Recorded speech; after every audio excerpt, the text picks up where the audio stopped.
is Wednesday, 7th of September, and we've done a few big name blended whiskies so far. So we've done Dimple, we've done Bells, we've done Famous Grouse. So still running alphabetically, going to do a couple tonight, but they are, well, one's very little known about and the other one is pretty well less known unless you are outside of the UK and predominantly South America.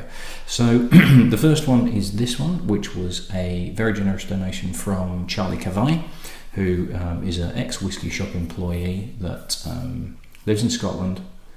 I'm gonna say he lives in Edinburgh, but that's probably completely wrong, and I've probably offended him by saying that. But he's a lovely bloke.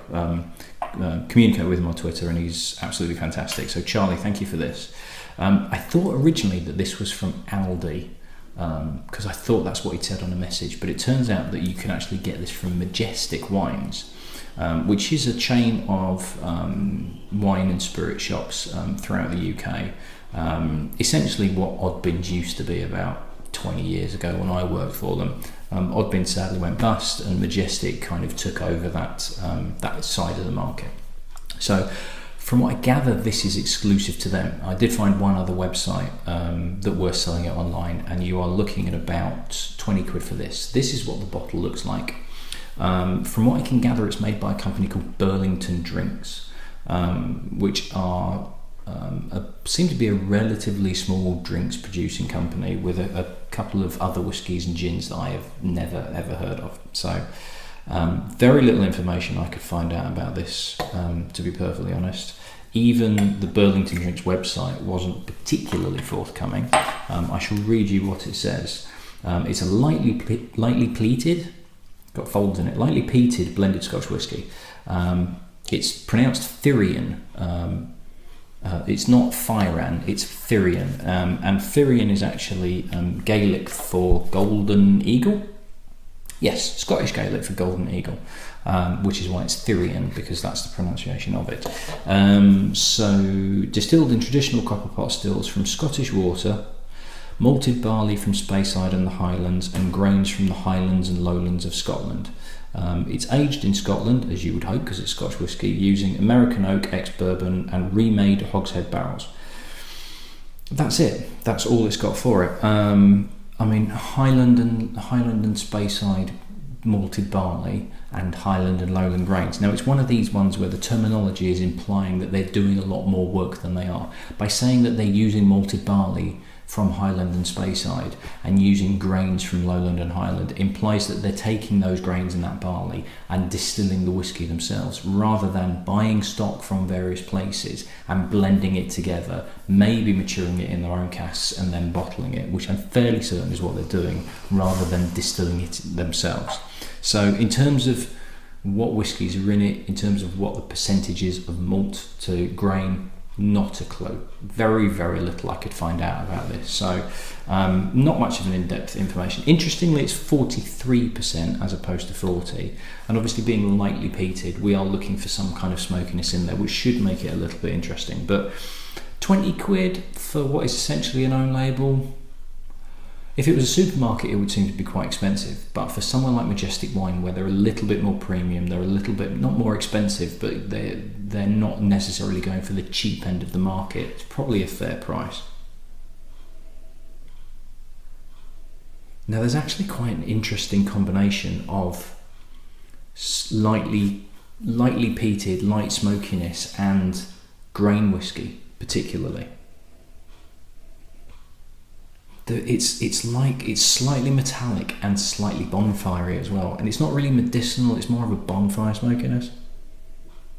It's quite an odd combination, because it's quite a sweet smokiness, but then this edge of the grain just kind of sharpens it and makes it interesting. But I can imagine some people might find it a little bit too sharp and on the nose a little bit raw almost.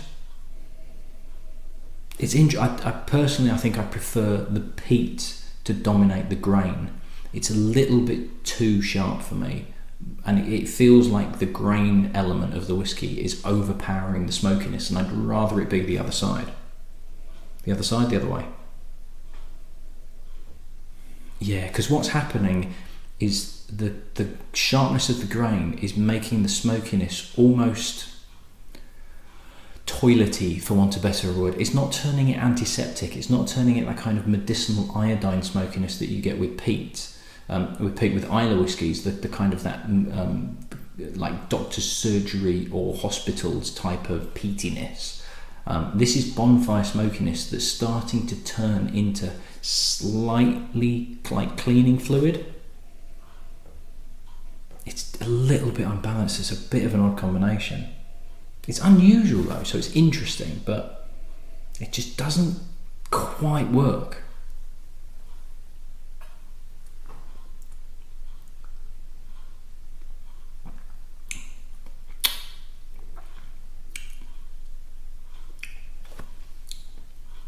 And it's kind of the same on the palate. It's a little bit unbalanced. It's not quite... Everything's a bit disparate. There is a smokiness to it. And again, it's a bonfire, slightly ashy smokiness. There is an edge of grain whiskey. There's a weird grapey sweetness to it as well. But it's three separate flavours that don't really marry, they don't really combine particularly well. Yeah, and it's a definite grapiness, almost slightly tannic of a red wine. But it doesn't quite work with the smokiness, and it doesn't quite work with the grain whiskey. So everything's a little bit, kind of bit of a mishmash and just doesn't really fit.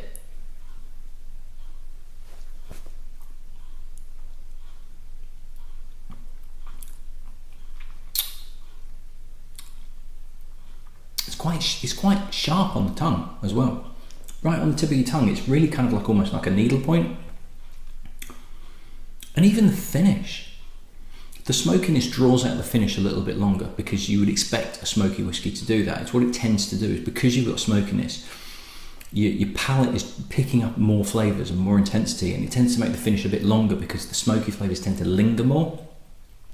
But this, it does linger, but it's still not particularly well balanced. It's not smoky enough, it's not grainy enough, it's not fruity enough, and they just don't marry. It really is like you're trying to drink 3 or 4 different whiskies at once that just don't combine. They're staying completely separate as they're in your mouth and travelling down. Nothing's melding, nothing's marrying, it's almost kind of hard work to drink it.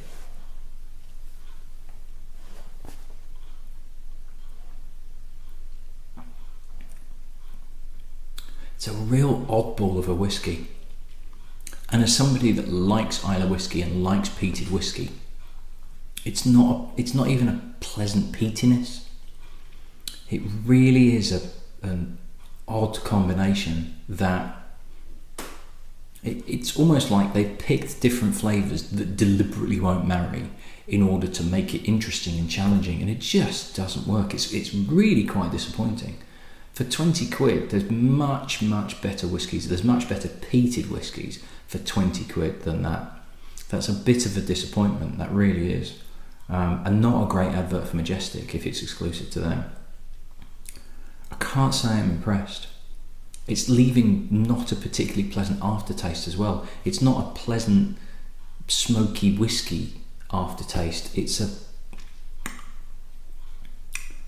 a bit of a kind of cleaning fluid, ashy, cigarette-y, pure neutral alcohol type of aftertaste. And it's not rough, it's not harsh, it's just a little bit unpleasant. Not a great whiskey at all, I'm afraid, Charlie. Be interested to know what you think. I've got a vague recollection of when you sent me a message to say you were sending it. You gave me the impression that you weren't that chuffed with it yourself. But it's just so unbalanced. It really, it's not unbalanced, it's just not balanced at all. There is no balance to it, because it's not like one is overriding the other. There's just 3 of them, 3 or 4 of them coming at you at once, and they're not going to mix. They're just going to batter you with the different flavours, and you're just going to have to deal with it. Disappointing, that. Big disappointment. Right, quick rinse out, and we shall crack on with the next one, which I'm hoping is going to be a lot better. So cheers.